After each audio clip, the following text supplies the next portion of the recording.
Morbius, a movie that's like a half-baked attempt to remind everyone that Sony's got this whole Spider-Man villain thing going on, and they're like, hey, let's use those rights, folks, as Kyle Anderson eloquently put it in his review on Nerdist.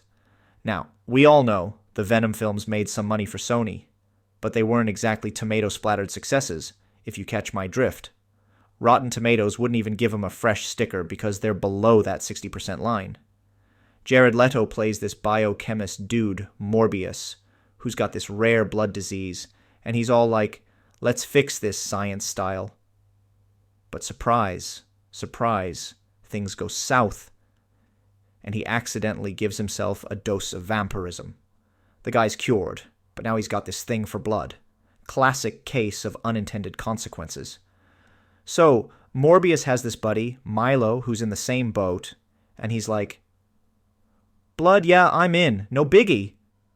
And let me tell you, according to Anderson, Morbius just ain't good. Lazy and unfinished, that's how he describes it. But hey, not all hope's lost. Richard Lawson from Vanity Fair says it's got a sense of place, and Manola Dargis of the New York Times seems to be digging Leto's act. So hey, a few silver linings in this cloudy vampire flick, I guess. Morbius might be known as the living vampire, but it's far from a horror movie. While he grapples with his newfound bloodlust and initially goes on a killing spree, the screenwriters, Matt Sazama and Burke Sharpless, treat vampire lore as mere window dressing. This nonchalant approach leaves Morbius and his scientific love interest, Martine, played by Adria Arjona, discovering his transformation from a sickly man to a creature of myth with an almost comedic indifference. But beyond missing out on the potential fun of delving into vampire horror tropes, Morbius falls flat in the scare department.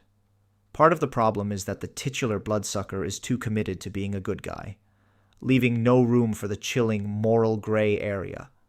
Additionally, the film's PG-13 rating, typical for studio superhero movies to maximize their audience, results in violence that's curiously bloodless. Scenes featuring artificial blood in bright blue, off-screen violence, and obscured, biting sequences keep the film squeaky clean and far from frightening. Morbius falls short of delivering a compelling cat-and-mouse crime thriller. After Morbius's initial killing spree, a pair of FBI agents, one stern, played by Therese Gibson, and one snarky, portrayed by the wonderfully entertaining Al Madrigal, step in to investigate. However, this cat-and-mouse game takes a backseat in the film, becoming just another half-heartedly explored element. Madrigal's wisecracking cop character adds some life to the movie, but there's a lack of genuine suspense stemming from the investigation.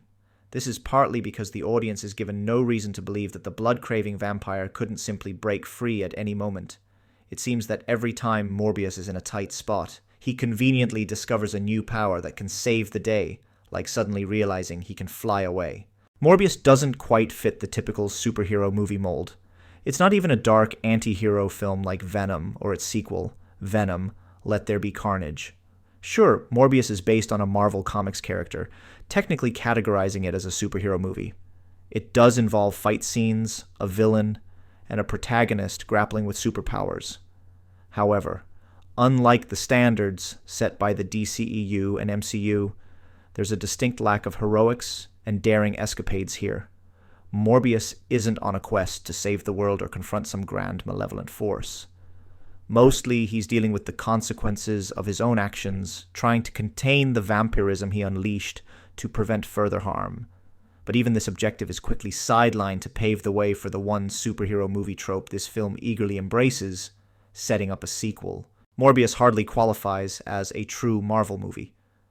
Despite what the trailers may suggest with mentions of Venom, Spider-Man references, and Michael Keaton's return as the Vulture, these connections are merely superficial. Eddie Brock and his symbiotic friend are only referred to as that thing in San Francisco. And there's an odd joke where Morbius identifies himself as Venom. That's as far as it goes. As for Adrian, the Vulture Toomies, he plays no significant role in the plot, despite what the trailers may lead you to believe. Without giving away too much, Toomies only appears briefly in scenes awkwardly placed in the credits, teasing a potential sequel. While it's exciting to see Michael Keaton's Vulture in action again, fans of Sony's Spideyverse movies might rightfully expect more than the return of Leto's lackluster bloodsucker, who can't even brood convincingly. Morbius is painfully devoid of humor. Relentless pacing catapults the audience through decades, across the globe, and into tedious information dumps about pseudoscience, bat behavior, and character backgrounds. It's as if the director, Daniel Espinosa, doesn't have faith that the story itself is engaging, so there's no room for the narrative to breathe. Perhaps the fast pacing is meant to compensate for the lackluster performances from much of the cast, who often come across as lethargic, as if they were pulled out of bed just before shooting. Alternatively, the hope might be that the breakneck speed distracts you from how painfully predictable every story beat is and how one-dimensional the characters are. In a film that traverses locations from Costa Rica to Greece to New York City to international waters, it's astonishing that there are only 6 consequential characters, most of whom can be summed up in a few words like brainy love interest, roguish bestie, and father figure destined to meet a predictable fate, because this is a superhero movie in the most uninspired way. Whether it's House of Gucci, We Crashed, or Suicide Squad's Joker, Jared Leto isn't exactly known for subtlety. Similarly, Matt Smith has brought distinctive character to shows like Doctor Who, The Crown, and Last Night in Soho. Yet here, both actors deliver lackluster imitations of their previous work. When his face isn't concealed by CGI vampire features, Leto's expression is handsome but vacant, akin to a men's cologne advertisement. Smith plays a wilder character, but even in a world where vampires are real and Eddie Brock leaps into a lobster tank, it all feels frustratingly timid. From the flat performances to the formulaic plot points, lack of intensity, and the embarrassing absence of style. The visuals in Morbius paint a dull picture with somber grays and sickly greens dominating the unremarkable settings, which include mundane warehouses, laboratories, and hallways. The costumes are utilitarian and easily forgettable, hardly ever stylish or engaging. Even the creature designs lack impact, feeling like a lackluster CGI version of prosthetics seen in Buffy the Vampire Slayer. They're not terrible, but they fall short of being fresh or truly frightening. No amount of slow-motion battle scenes can compensate for these shortcomings.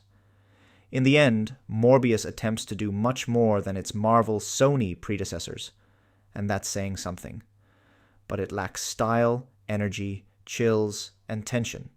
This would-be thriller ends up feeling toothless and tedious, making it a chore to sit through.